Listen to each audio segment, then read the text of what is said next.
Assalamualaikum. Hai semua. Tutorial kali ni Umi bawakan resipi kuih raya tradisional yang sangat popular menjelang Aidilfitri. Ada yang menjadikan kuih legend ni sebagai salah satu hidangan yang wajib ada. Istimewanya hari ni, Umi nak kongsikan resipi terbaik kuih batang buruk asli 100% menggunakan tepung kacang hijau yang berkualiti tinggi dan juga tepung gandum asli. Bukan setakat kulit popiah tau. Hasilnya Masya Allah, super duper sedap, kekal rangup, lemak-lemak manis dan rasa kacang hijau yang sungguh premium. Bila dah start makan ni, susah nak berhenti. Dan inilah bahan istimewa yang Umi gunakan. Tepung kacang hijau goreng dari Money Flour Mills, Sdn Bhd. Istimewa dan uniknya tepung kacang hijau cap burung merpati ni adalah kerana rasa tepungnya yang sangat premium dan sedap. Satu paket tepung ni seberat 400 gram. Ngam-ngam lah untuk sukatan dalam resipi ni. Untuk anda yang berminat nak dapatkan tepung ni, boleh terus ke alamat kedai seperti yang tertera di Ulu Tiram, Johor. Untuk anda yang berada di luar kawasan, boleh hubungi nombor yang tertera di packaging atau terus hubungi owner kedai, Mr. Mahesh. Umi dah sertakan di bahagian bawah ni. Langkah pertama, panaskan santan pekat dari 1 biji kelapa parut. Yang ini Umi gunakan pati santan yang betul-betul pekat. Yang ini baru keluar dari freezer, jadi Umi akan panaskan hingga santan ni betul-betul mendidih. Sambil tu kena sentiasa digaul untuk elakkan santannya pecah. Dah nampak santannya meruap dan mendidih sedikit, boleh matikan api dapur. Kemudian Umi akan sejukkan santan ni di dalam air sejuk. Pastikan bahagian bekas di bawah tu anda isikan dengan air sejuk. Kemudian ketepikan bagi santan ni betul-betul sejuk sepenuhnya. Sementara tu, sangai lebih kurang 10 minit 300 gram tepung kacang hijau bagi naik aroma wangi dan tekstur tepung lebih ringan. Istimewanya tepung ni kerana mereka gunakan 100% biji kacang hijau tanpa apa-apa campuran lain. Kualiti bahan mentah yang sentiasa diambil berat seperti pemilihan kacang hijau berkualiti tinggi sahaja yang mereka gunakan untuk disangai, dikisar serta diproses hingga menjadi tepung yang sangat halus dan cantik gelap warna tepungnya kan. Dah siap sangai, ketepikan bagi tepung sejuk sepenuhnya. Sementara tu boleh persiapkan dahulu adunan dough kuih. Dalam mangkuk bol yang besar, satukan 300 gram tepung gandum. Umi gunakan cap sauh. Kemudian tambah 150 gram tepung beras. Umi gunakan cap gajah 3. Kedua-dua tepung ni brand apa-apa pun tak kisah. Kemudian untuk memberi rasa manis sedikit pada dough ni, Umi tambahkan 50 gram gula icing.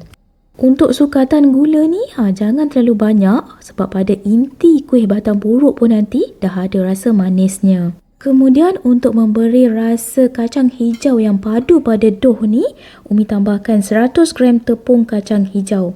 Tadi 300 gram yang kita gunakan untuk salutan di luar kuih. Yang ini dalam dough Umi tambahkan juga. Jadi lagi berasa lah kan kacang hijaunya. Bagi membangkitkan rasa lemak, masukkan 1/4 sudu kecil garam halus. Kemudian tambahkan 2 biji telur. Umi gunakan grade B supaya hasil kuih batang buruk kita lembut je. Kemudian gaul mesra, sebatikan bahan-bahan kering yang telah dimasukkan bersama telur dahulu tanpa dimasukkan santan lagi. Gaul bagi sebati dan ramas-ramas, jadikan seperti serbuk roti gitu. Yang ni Umi tak gunakan glove sebab nak buat untuk makan sendiri.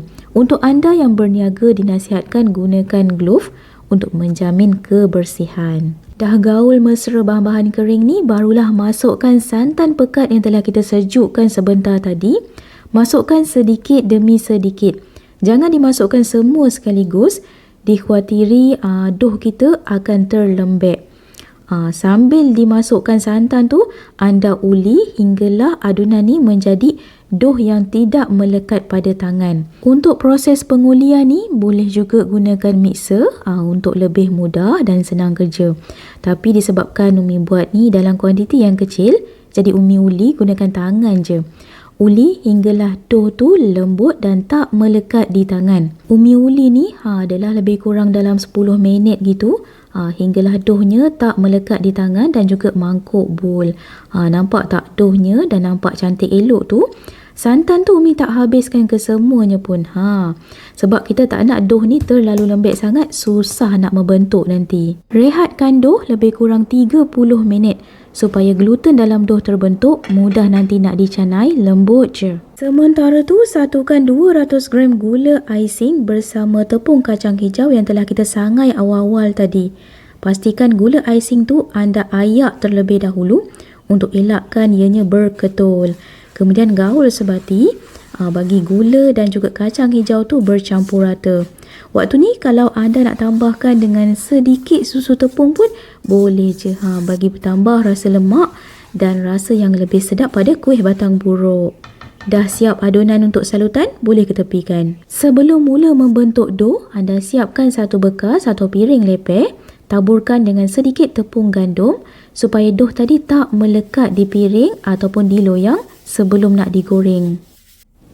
Sebelum mula mencanai, anda taburkan sedikit tepung gandum pada silikon mat atau papan pencanai supaya tepung dough tu tak melekat. Untuk proses membentuk dough ni, kalau boleh lakukan peringkat by peringkat. Yang pertama ni, Umi ambil sedikit dahulu dough, lebih kurang sebesar penumbuk ni. Bagi dough yang ada tu anda tutup dahulu dengan kain ataupun masukkan dalam bekas yang kedap.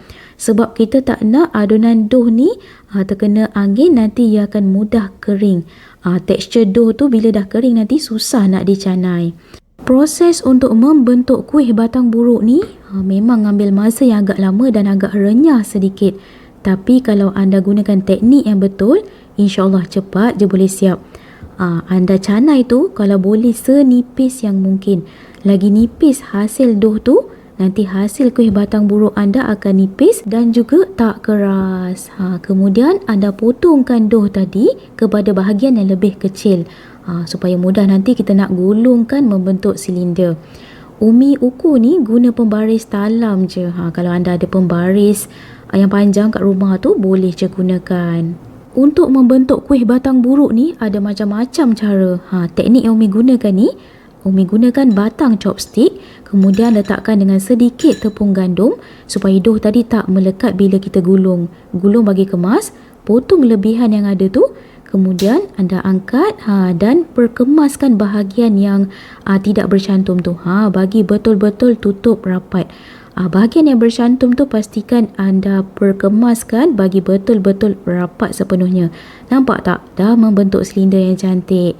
Dah siap? Boleh letakkan di dalam dulang tadi, susun secara menegak. Senang je kan guna kaedah macam Umi ni. Anda potong tu bagi memanjang je, kemudian terus ambil batang chopstick tu, anda sadurkan dengan sedikit tepung gandum dahulu ya, supaya mudah kita nak keluarkan dough lepas kita membentuk tu, supaya dough tu tak melekat di batang chopstick. Saiz kuih batang buruk yang Umi buat ni agak kecil sedikit, comel-comel hotel gitu, sebab gunakan chopstick yang kecil. Kalau anda nak lebih cepat, boleh gunakan mungkin jari. Bentuk silinder dia kan, dia punya lubang dia, diameter dia lebih besar. Ataupun boleh gunakan PVC yang lebih besar sedikit saiznya. Ikutlah, apa-apa pun boleh je, yang penting anda jadikan ia seperti bentuk silinder. Dah nampak tu kan, senang je nak dikeluarkan. Hasilnya pun nipis je dough kuih tu. Part yang paling penting dalam proses mencanai dan membentuk dough ni, sewaktu mencanai tu pastikan anda canai senipis yang mungkin, supaya hasil dough anda nipis. Bila digoreng nanti, kuih kita akan nipis dan lebih rangup. Jika canai dah tebal, kuih bila dimakan nanti jadi keras, tak sedap lah kan. Nipis-nipis tu bila makan mudah rapuh dan sedap je. Kemudian yang kedua, semasa proses menggulung tu, membentuk dough tu, pastikan bila anda nak lekatkan bahagian hujung tu kan, anda tekan-tekan sikit dough tu bagi betul-betul melekat elok dan rapat. Proses ni lah yang mengambil masa yang agak lama sedikit, supaya bila kita goreng nanti, dough tu tak terbuka. Dah siap membentuk kesemua dough kuih, jom kita mula menggoreng. Pastikan anda gunakan minyak yang mencukupi dan pastikan minyak dah betul-betul panas secukupnya. Barulah masukkan dough kuih tersebut. Cepat je nampak dough kuih tu. Bila dah masak, ia akan naik timbul di permukaan atas. Minyak tu biar mencukupi, lebihkan sedikit pun tak apa. Dan untuk sekali gorengan, jangan diletakkan banyak sekaligus. Masukkan satu persatu kuih tu untuk dapatkan bentuk kuih batang buruk yang kekal cantik. Tak adalah kemek-kemek. Proses menggoreng ni pun ambil masa yang agak lama sebab Umi lakukan secara berperingkat. Masukkan sedikit demi sedikit, goreng gunakan api yang perlahan sahaja dan kena rajin gaul je gitu. Bagi bahagian dalam dan juga luar tepung tu masak sekata. Jika anda menggunakan api yang kuat, mungkin bahagian luar tu mudah nampak garing, tapi bahagian dalam tu belum betul-betul masak dan kering. Jadi itulah punca nanti kuih batang buruk anda mudah lemau dan tak kekal rangup. Jadi di sini tips yang paling ampuh untuk memastikan kuih batang buruk kita ni kekal rangupnya lebih lama. Anda kena goreng dalam tempoh yang agak lama sedikit. Gunakan api yang perlahan supaya bahagian dalam dan luar masak sekata. Dan biarkan bahagian luar tu agak garing sedikit. Tapi jangan digoreng terlalu lama sangat. Jangan sampai hangit. Kita tak nak dia terlalu hangus kan. Dah nampak kepirangan je, dah boleh angkat dan toskan. Bagi minyak tu kering dan letakkan di atas tisu dapur. Bagi toskan lebihan minyak yang ada. Dan biarkan kuih batang buruk ni sejuk sepenuhnya. Barulah nanti kita letakkan inti. Salutkan dia dengan bedak yang telah kita siapkan tu. Okey, ni part yang paling ditunggu-tunggu. Kita nak bedakkan kuih batang buruk yang telah digoreng dan telah disejukkan sepenuhnya ke dalam bahan salutan, iaitu tepung kacang hijau yang telah disangai bersama gula icing. Untuk bedakkan kuih batang buruk ni pun ada teknik dan caranya. Kalau tak kena gaya pun tak berapa sedap hasilnya. Dan salutan tu tak berapa melekat sangat. Untuk salutan ni Umi akan lakukan sebanyak 2 kali. Ini Umi salut kali pertama. Bagi semua kuih tu betul-betul bersalut. Dan bahagian yang ada lubang tu anda isikan dengan tepung bagi bertutup. Bagi semua bahagian lubang tu berisi dengan bahan salutan inti ni lah kan. Anda salutkan, gunakan tangan lah sebaiknya. Umi dah guna glove ni. Okey, kemudian salut untuk kali yang kedua. Ini tadi tepung tu Umi bahagikan kepada 2 bekas. Okey, ni bekas yang kedua Umi akan salutkan sekali lagi. Sebab salutan yang kali pertama ni dia tak terlalu tebal sangat. Lagi banyak anda salut, lagi bertambah tebal, lebih sedap hasil kuih batang buruk anda. Sebaiknya salutlah sebanyak 3 atau 4 kali. Tapi ni Umi salut 2 kali pun alhamdulillah dah okey, tebal elok hasilnya. Yang paling penting, pastikan bahagian yang berlubang tu betul-betul telah diisi padat dengan tepung. Barulah bila kita makan nanti berasa je. Makan masuk mulut, cair dalam mulut. Intinya tu. Okey, nampak tak? Cantik elok dah ni. Setelah dipedakkan, bolehlah masukkan dalam bekas. Untuk memastikan kuih batang buruk anda ni kekal kerangupannya lebih lama, masukkan dalam bekas yang kedap udara. Alhamdulillah, siap dah kuih batang buruk by Umi. Bolehlah buat juadah di pagi raya nanti. Tentang rasanya pula, lidah tak boleh berbohong. 5 bintang Umi bagi untuk resipi kuih kacang hijau ni. Lagi-lagi bila guna tepung kacang hijau yang telah digoreng tu. Masya Allah, cantik sangat hasil kuih kan. Warna tepungnya pun gelap. Rasa dia memang tersangatlah sedap. Lagi bila Umi masukkan tepung tu sedikit dalam dough, lagi berasa ekstra rangup. Memang terbaik. Anda kena cuba resipi ni untuk raya nanti. Pada mereka yang berminat untuk dapatkan tepung kacang hijau goreng cap burung merpati yang the best ni, Umi ada sertakan di ruangan description alamat kedai dan juga nombor yang boleh anda hubungi untuk dapatkan produk. Dah tonton? Jangan lupa subscribe, like, share dan tekan bel untuk notification. Assalamualaikum.